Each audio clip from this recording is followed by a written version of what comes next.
funds AARO? Well, this congressman doesn't know. Let's talk about that and a whole lot more. So get in here. This is Jack with Cosmic Road. I'll talk about UFOs and the paranormal. Please hit like and subscribe and let me know what you think in the comments below. Okay, yeah, this is from Matt Laszlo at Askapol, who caught up to Senator John Boozman on the Defense Subcommittee of Appropriations. Yeah, very, very interesting, very short exchange between Matt and Boozman. You guys on the Appropriations Committee are in charge of funding AARO. Yes? Question mark? I don't know, says Boozman. I don't know. Caught our ear. I really haven't followed the House U.A.P. investigation, Boozman tell us. Yeah, and there's a longer exchange there. Yeah, you're on the Defense Appropriations, right? Yeah, you guys in charge of funding AARO. Boozman doesn't know what AARO is, so Matt Laszlo has to explain. Boozman says, I don't know. To be honest, I don't know.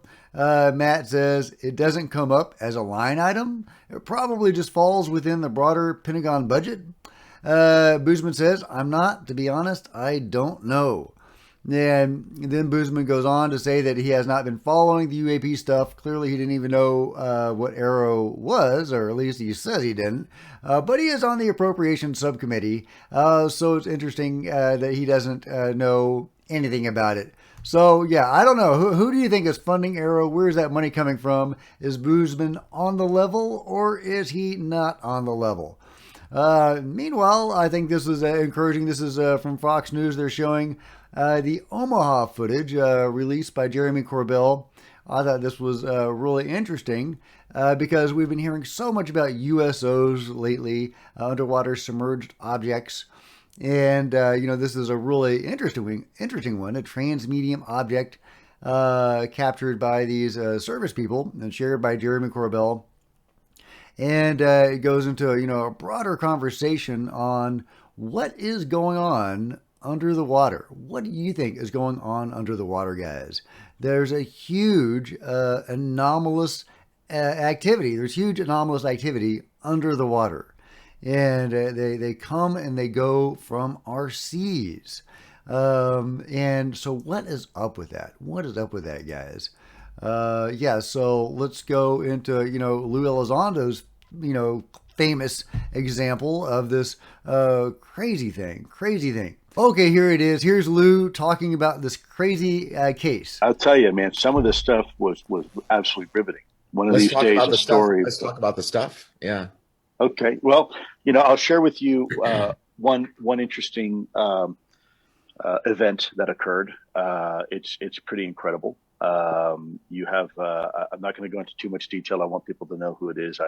The person is kind of very cagey about this, but you have a helicopter going out of a Caribbean island on a regular basis because the Navy likes to test fire some of its cruise missile technology and whatnot. And what will happen is that after the cruise missile runs out of fuel, it kind of splashes into the ocean. It will sink, and then at a certain time, it kind of rises up, and we go and fetch it, and we analyze it for telemetry and things like that. Long story short, helicopter crew goes out to recover one of these things. As they are recovering it, the first time, the missile, they're pulling up and something, what was described round and circular, about the size of a small island, black, dark color, starts rising to the surface. It doesn't break the water, but it starts rising to the surface. They thought, wow, that's really, really peculiar. Well, the next month goes around and they go out to retrieve this another missile that was test fired. And this time we've got a frogman hanging down from the rope about to latch on to the missile, and this thing starts coming out of the water again. And if you know about the Puerto Rican trench out there, you're talking about water that's 22,000 feet deep. It's the second deepest part of the ocean. The thing starts rising up, and as the thing is starting to come to the surface, the frogman is literally trying to climb the rope. They're doing an emergency ascent. Everybody is absolutely panic at the disco, freaking out. What the hell is that? What's going on? And as they start to pull up, it sucks the missile underwater and then disappears, never to be seen again. Panic at the Disco, indeed. Man, that's crazy. A small island sized UFO or something coming out of the deep water near Puerto Rico to claim a missile. Not just once, but this thing repeatedly showed up. That is a crazy, crazy story, guys. Something huge, literally huge, is going on beneath the surface of our oceans. Timothy Gallaudet is all over this. Richard Dolan is writing a book about USOs. I mean, it's big, guys. It's big. It's literally big. And then we've got things like this where the possible underwater alien base. And, I was, kind of on the fence about this one. I mean, maybe it's a natural structure. I mean, it doesn't look natural, but, who knows? Who knows? But then Google comes along and they erase it. So, if I didn't think it was legit before, I now think it's probably legit. So, I mean, is that an alien base we're looking at? Is that an alien base? Or is Google just messing with us? Maybe Google wants us to think it's an alien base, so they're scrubbing it out just to make us paranoid. But it's crazy, guys. It's crazy. And then you have cases like this with Scott Castle, and it's a over 4 minute long story that he's telling. But in brief, from Tom Thompson, and thank you, Tom, underwater explorer Scott Castle describes a chilling encounter with a mysterious gold cube-shaped USO during a dive. The cube, 3 feet in diameter, 3 feet in dimension, and illuminated from within, moved intelligently and emitted a bizarre shifting light. He recalls hearing a deep rumbling sound that seemed close by, akin to a machine moving massive boulders before the object came into view. Castle, who has over 15,000 hours of undersea exploration, felt a profound fear as the cube mimicked his speed before swiftly departing without disturbing the water. This encounter led to a significant loss of a $50,000 sponsorship for Castle. So that sucks. But a crazy case where he encountered this weird cube under the waves. Meanwhile, from Observer of Anomalous Objects, gives us an update on James Fox. He says, I don't think James Fox will mind me sharing this, especially since I asked for a comment from him that might help encourage UAPX. This is what he told me. Yes, my film's coming out soon, and I'm revamping and releasing Moment of Contact as well this year, so it'll be good, don't you worry. So yeah, I thought that was really interesting that he's doing a re-release of Moment of Contact, maybe with some added footage. I'm really very excited about that. I think Moment of Contact was a really important movie, showing us the Virginia case that many of us were unaware of. And, if I had heard about it, it was only, fleetingly. So, I'm so appreciative of James for bringing that crazy case to our attention, a very important case. And we might even get a whistleblower from that encounter, one of the pilots that transported the bodies, coming forward in the near future.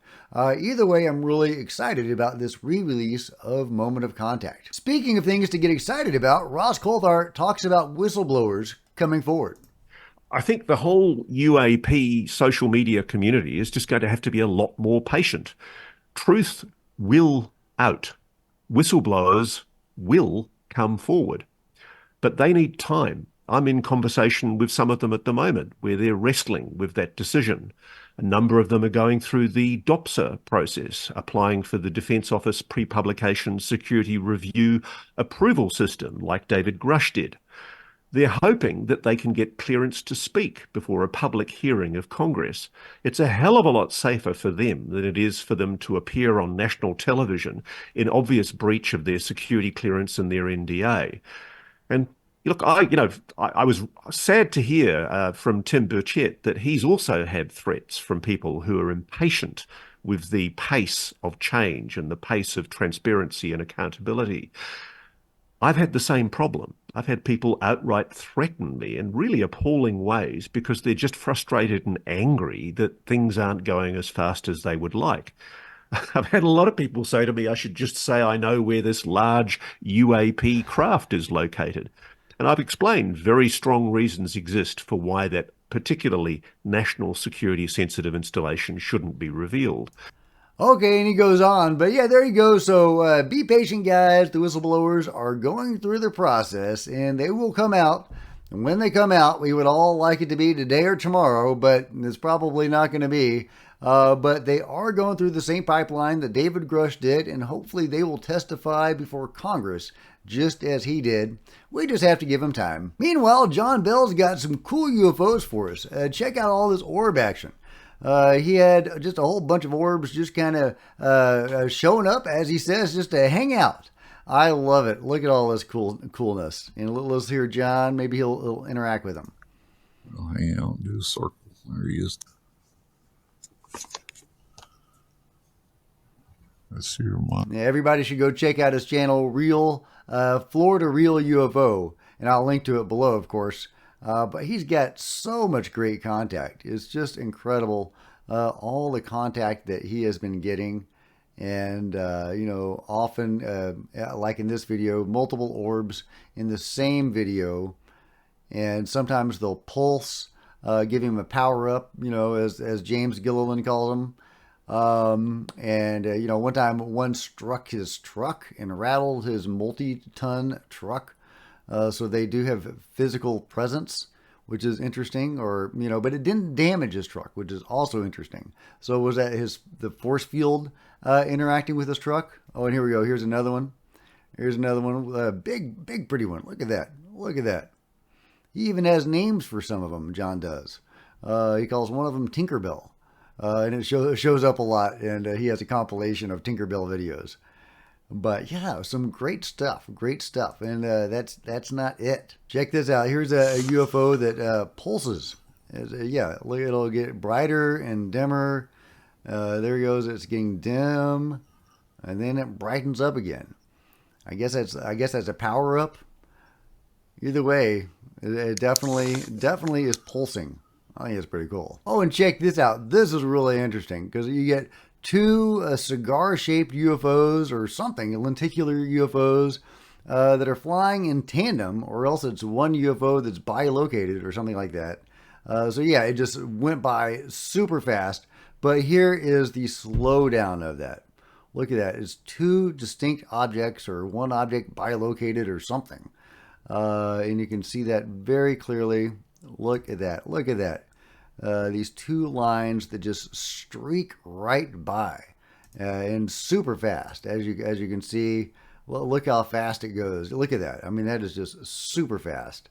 What do you think that is? Can you think of some mundane explanation for that crazy object or two crazy objects, whatever is going on there? Anyway, as always, great stuff from John Bell. So everybody go check out Real Florida UFO. Speaking of cool UFO videos, here's a Peruvian television actually covering, imagine that, actually covering UFO sightings in the region. Check this out. The same day in the south of the country, they recorded another flying object. There are 7 luminous light spheres aligned in a triangular shape that hovered for several minutes. The sea of, it's going too fast. It happened last Tuesday. Another one 4 hours away in a town I can't pronounce, south of the capital, also in a beach area. And you got some witnesses and it's a small craft. Anyway, so I think it's really cool. You've got videos, you've got witnesses, and it's all covered on the news. Can you imagine if we actually had, like daily or weekly UFO sighting updates on the national news in the U.S. and in the West? Complete with, videos and witnesses. Well, wouldn't that be amazing, guys? Hopefully we can get to that point. Hopefully now the stigma is starting to go away and we can actually discuss this stuff openly. I mean, we've got legislation that is being passed right now. So you would hope that we would have gotten to a place where we can do that. Have we? Have we? I don't know if we have, but either way, it's really cool that Peru is able to do this. Meanwhile, The Hill has a really good article by Merrick von, I can never say his last name, Rennenkampf, that talks about the history of UFOs and nuclear weapons. And it goes through a long list of various incidences where UFOs have interacted or even interfered with our nukes. It's a fascinating read. It's obviously very important since it seems like it's something the UFOs repeatedly do. It's something the phenomenon is very interested in or concerned about. So anything that gives us a clue as to what the phenomenon is all about is very helpful. And, having all these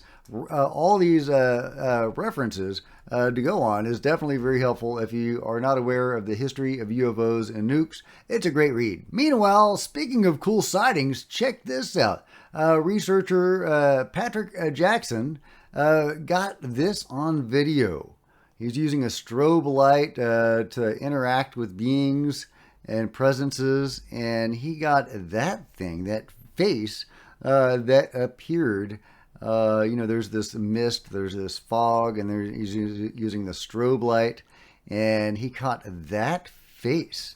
Isn't that wild? He compares it to the elongated skull people. Could that image that we're seeing, this ghostly image, be an elongated skull being manifesting in the air? I think that is a really great sighting. And you can go watch the full video. It's a 2-hour-long video to get a lot more details and a lot more really interesting incidences. Last but not least, this looks refreshing. Would you do this? Check this out, guys. This is wild. Okay. Oh my God. Yeah, I'm not going to do that. I'm not going to do that. I've got a friend that loves ice baths, and he does it all the time, and he swears by him. He's been trying to get me to do one, but I don't think even he would do this. I don't know. Maybe I'm wrong. Maybe I'm wrong. Whoa, guys. Nice, refreshing ice bath. She looks refreshed. She looks refreshed. I think I could do it. I could probably do it. Let me know, would you do that? What do you think about that and everything else covered today in the comments below? And if you've enjoyed this video, please give me a big thumbs up. I'd sure appreciate it. Smash the like button and the subscribe button and the bell to be notified of future videos. You don't want to miss a thing. Join me on social media, Facebook, Twitter, Discord, links below. Love to see you guys there. If you wanted to support Cosmic Road in an even bigger way, consider grabbing a coffee mug or a t-shirt in the merch store below, or by becoming a channel member, because channel members are rock stars, and I really appreciate you guys' support. Thank you. Meanwhile, there are plenty of other videos on the channel, and I'll see you guys next time. This is Jack with Cosmic Road, signing out.